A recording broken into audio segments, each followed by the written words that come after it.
যার উদ্দেশ্যে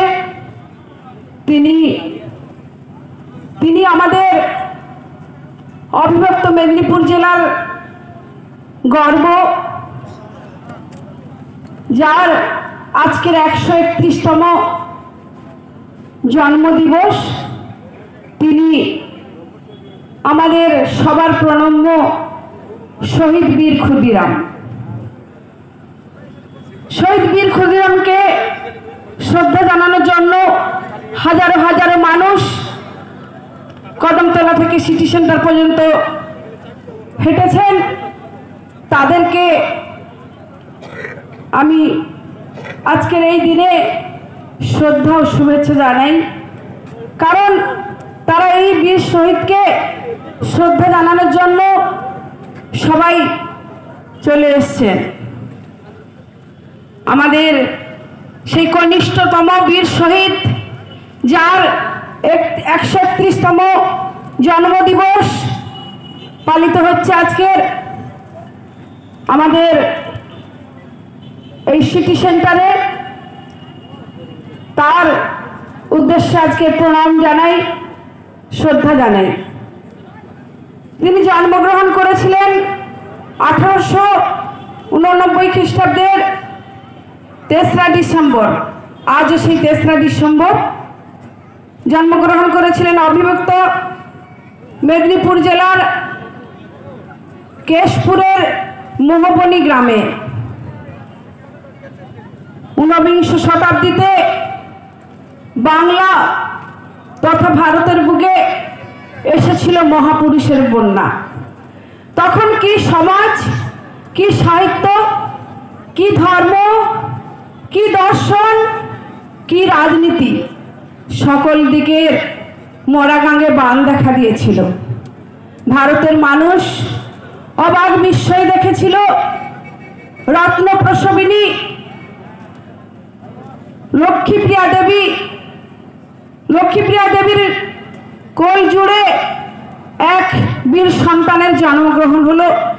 তিনি হলেন ক্ষুদিরাম, যার নামকরণটা আপনারা নিশ্চয়ই সবাই জানেন, পড়েছেন।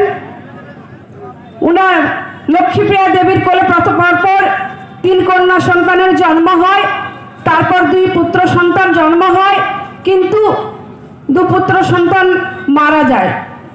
তারপরে ক্ষুদিরামের জন্ম। ক্ষুদিরাম নামটা এই কারণে, তখনকার দিনের নিয়মানা অনুযায়ী যখন 2 পুত্র সন্তান মারা গেল, লক্ষ্মীপ্রিয়া দেবী তার বড় মেয়েকে ক্ষুদিরামকে 3 মুঠো খুদের পরিবর্তে বিক্রি করে দিলেন। তখনকার দিনের রীতিনীতি এরকমই ছিল, সেই অনুসারেই নাম হয় ক্ষুদিরাম। আর এই বীর সন্তান ক্ষুদিরাম, যার পিতার নাম ছিল ত্রৈলোক্যনাথ ও লক্ষ্মীপ্রিয়া দেবীর কোলে তিলে তিলে বাড়তে বাড়তে ক্ষুদিরাম বড় হয়। ক্ষুদিরাম পড়াশোনা করেন আমাদের এই পূর্ব মেদিনীপুর জেলার তমলুকের হ্যামিল্টন স্কুলে, এবং পরে মেদিনীপুর জেলার কলেজিয়েট স্কুলে উনি পড়াশোনা করেন। খুব ছোট অবস্থা থেকেই তার লক্ষ্য ছিল দেশের স্বাধীনতার দিকে, দেশকে স্বাধীনতা ফিরিয়ে আনার জন্য। সেই সময় চলত ইংরেজের অত্যাচার। ইংরেজ ভারতবর্ষের মানুষকে অত্যাচারে ভরিয়ে দিয়েছিল, মানুষ শান্তিতে বসবাস করতে পারত না। যখন বীর ক্ষুদিরাম দেখলেন যে ভারতবর্ষের মানুষকে এই অত্যাচারের হাত থেকে রক্ষা করার জন্য তিনি প্রফুল্ল চাকির সাহায্য নিলেন। প্রফুল্ল চাকির সঙ্গে থেকে যখন দেখলেন যে একজন ব্রিটিশ বিচারক, ম্যাজিস্ট্রেট কিংসফোর্ড অন্যায় অবিচার করে বিচারগুলো করছেন, তখন তিনি গুপ্তভাবে কিংসফোর্ডকে মারার জন্য এক জায়গায় আশ্রয় নেন। তিনি বোম ছুড়ে মারেন, কিন্তু দেখা যায় কিংসফোর্ডের গাড়িটি অন্যদিকে ছিল। ওই গাড়িতে ছিল মিস কেনেডি ও মিসেস কেনেডি নামে 2 জন মহিলা। তাদের এই মৃত্যুর জন্য অপরাধী হিসাবে ক্ষুদিরাম বসুকে শাস্তি দেওয়া হয় ফাঁসি। ঠিক 1908 সালের 8ই আগস্ট রাত্রি সাড়ে 8টায় বীর ক্ষুদিরামের ফাঁসি হয়। শহীদ হন তিনি। ভারতবাসীর বুক চোখে তখন অশ্রু ঝরে, হৃদয় বিদারক এই কান্না মানুষের মধ্যে চিরস্মরণীয় হয়ে আছে আজও পর্যন্ত। 8ই আগস্টের দিনে আমরা ভারতবাসী অত্যন্ত হৃদয়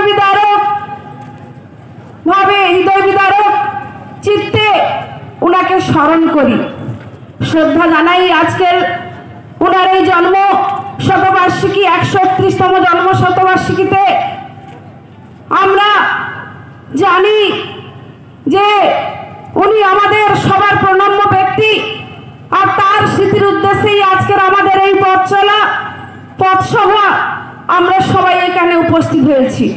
আপনাদেরকে আবারও অনেক অনেক ধন্যবাদ জানাবো, অনেক অনেক শুভেচ্ছা জানাবো। আজকের আমাদের এই বীর সন্তান ক্ষুদিরামকে শ্রদ্ধা জানাতে এসেছেন সবাই। আমরা শেষে ক্ষুদিরামের বীর সন্তানের একটি গান মনে পড়ছে, যখন উনি ফাঁসির দড়িতে প্রাণ দিতে গেছিলেন হাসি মুখে, তখন এই গানটি মনে হয় সবার হৃদয় বিদারক গান।